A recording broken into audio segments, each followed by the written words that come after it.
Beverley Allitt was born in Grantham in Lincolnshire, in the East Midlands of England on October 4th, 1968, and grew up in the village of Corby Glen. She had two sisters and a brother. Her father, Richard, worked in an off-licence, and her mother was a school cleaner. Allitt attended Charles Reed Secondary Modern School, having failed the test to enter Kesteven and Grantham's Girls' School. She would often volunteer for babysitting jobs and left school at age 16, taking a course in nursing at Grantham College.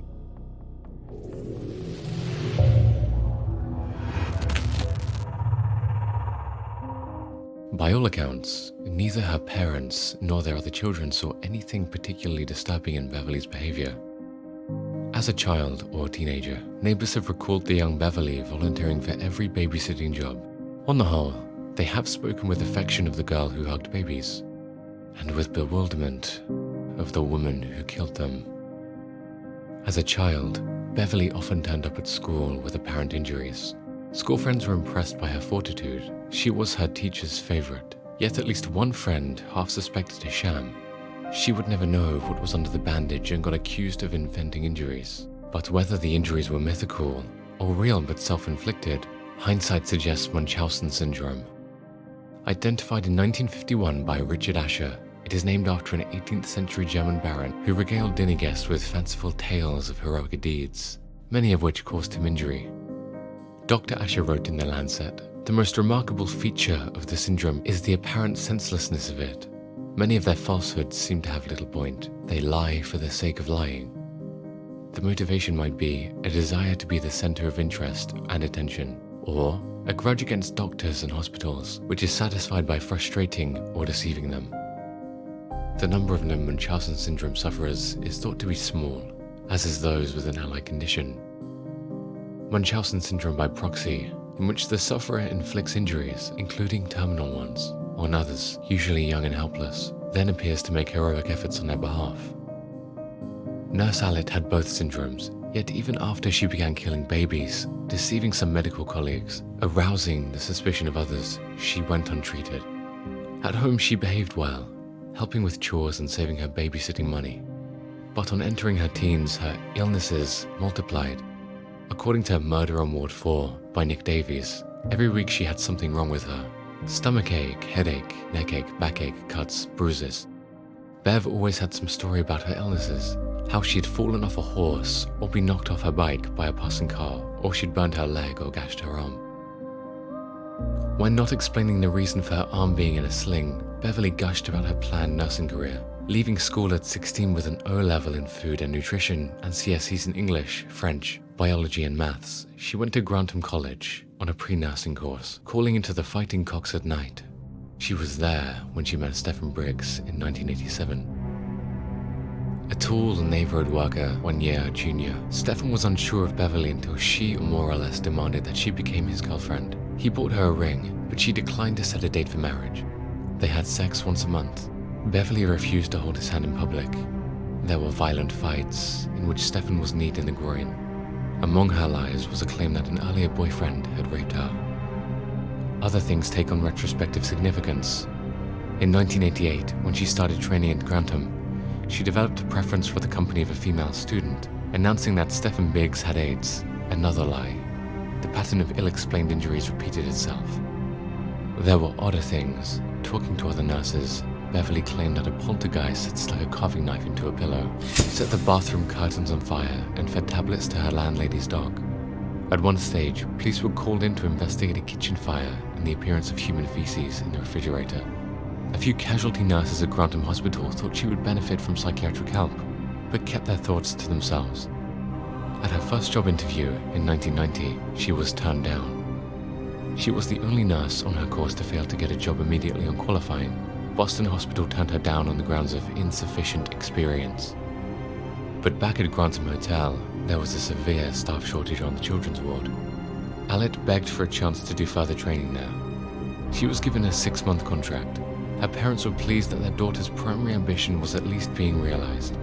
It would have meant nothing to them. On Beverly's 14th birthday, a British physician was providing fresh outlines of Munchausen syndrome by proxy. Roy Meadow referred to mothers deliberately causing their children to bleed or suffer seizures. The mothers invariably seemed to enjoy lingering in the hospital and often had previous medical training. Within a week of Nurse Allitt moving into Ward 4, Liam Taylor, the first of her infant charges, died from a heart attack, aged 7 weeks. Allitt had attacked 13 children, 4 fatally, over a 59-day period before she was brought up on charges for her crimes. It was only following the death of Becky Phillips that medical staff became suspicious of the number of cardiac arrests on the children's ward and police were called in. It was found that Allitt was the only nurse on duty for all the attacks on the children, and she also had access to the drugs. The following are the names of the children she murdered and those that survived the attack. Liam Taylor, 7 weeks old, was admitted to the ward for a chest infection and was murdered on 22nd of February 1991. Timothy Hardwick, 11 years old, a boy with cerebral palsy who was admitted to the ward after having an epileptic seizure. He was murdered on 5th of March 1991. Becky Phillips, 9 weeks old, admitted to the ward for gastroenteritis on 1st of April 1991. She was administered an insulin overdose by Allitt and died at home 2 days later. Her death was originally believed to have been cot death. Claire Peck, 15 months old, admitted to the ward following an asthma attack on 22nd of April 1991. After being put on a ventilator, she was left alone in Allitt's care for a short interval, during which time she went into cardiac arrest. She was resuscitated but died after a second episode of cardiac arrest, again following a period when she was left alone with Allitt. Kaylee Desmond, then 1 year old, admitted to the ward for a chest infection. Allitt attempted to murder her on 8th of March 1991, but the child was resuscitated and transferred to another hospital, where she recovered. Paul Crampton, then 5 months old, admitted to the ward for a chest infection on 20th of March 1991. Allitt attempted to murder him with an insulin overdose on 3 occasions the day before he was transferred to another hospital, where he recovered. Bradley Gibson, then 5 years old, admitted to the ward for pneumonia. He had 2 cardiac arrests on 21st of March 1991 due to Allitt administering insulin overdoses before he was transferred to another hospital, where he recovered. Michael Davidson, then 6 years old, admitted to the ward for post-operative care following an operation to remove an air rifle pellet that he had been injured with in an accident. After being injected with insulin multiple times through a cannula on his hand, he had cyanosis and fell unconscious before being stabilized by other doctors on the ward. He later made a full recovery.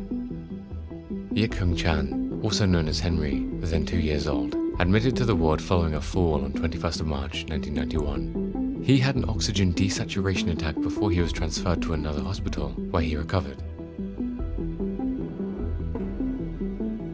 Kate Phillips, then 2 months old, Becky's twin, was admitted to the ward as a precaution following the death of her sister. She had to be resuscitated twice after unexplained apneic episodes, which once again were later found to be caused by insulin and potassium overdoses. Following the second time that she stopped breathing, she was transferred to another hospital but, by this time, had incurred permanent brain damage, partial paralysis and partial blindness due to oxygen deprivation. In the 2018 documentary Trevor McDonald and the Killer Nurse, Allitt reportedly told close friends before her trial that she would never go to prison. After 1 week in prison, she refused to eat or drink and was moved to Rampton Secure Hospital. 2 leading experts, forensic psychologist Jeremy Coyd and criminologist Elizabeth Yardley, examined Allitt's mental state when she was arrested and concluded she was not mentally ill and should be in prison, not hospital. Allitt reportedly admitted to all 13 of her crimes in a failed application to remain at Rampton Secure Hospital and permanently avoid prison. None of the families of Allitt's victims have been told of her full confession in the failed application. She was charged with 4 counts of murder, 11 counts of attempted murder, and 11 counts of causing grievous bodily harm. Allitt entered pleas of not guilty to all her charges.